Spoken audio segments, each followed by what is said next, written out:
Hi, I'm Tom Keir, investment analyst at Loftus Peak. Welcome to Update Plus, a monthly recap of the big disruptive trends that are driving business and the portfolios we manage.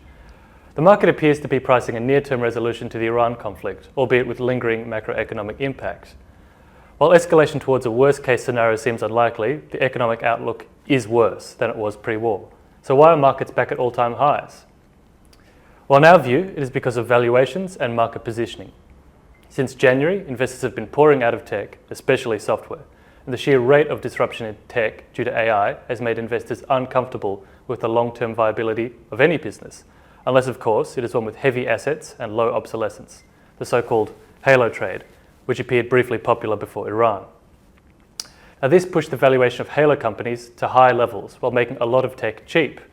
And somewhat paradoxically, the share price of semiconductor chips that underpin this very AI disruption did not move. And in many cases, they had not moved since September due to concerns of circular financing and perceived AI euphoria. However, the valuations for these chip companies were not extreme in September, and since then, the demand signals have only gotten stronger. Earnings estimates have gone higher. As a result, these chip companies experienced material multiple derating without large downward movements in price.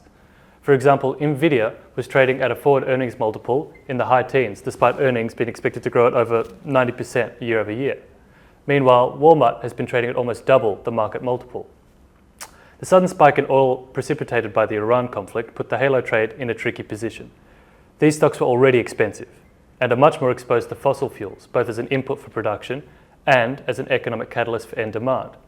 Investors had to find an exit to these crowded defensive positions and find secular growth stories that could weather a weaker macro while having cheaper valuations as a cushion for further turmoil.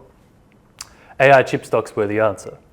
The Philadelphia Semiconductor Index went up 18 days in a row, the longest win streak in its 32-year history.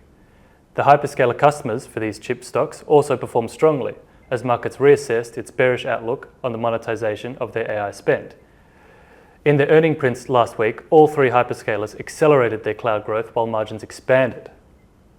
We continue to see valuation support in many of the chip stocks and hyperscalers, notwithstanding their recent performance. The halo trade and its abrupt about face serve as a reminder that ultimately, valuations and secular growth are indispensable for building portfolios. I'm Tom Keir, and this has been Update Plus. Thank you for listening. See you next time.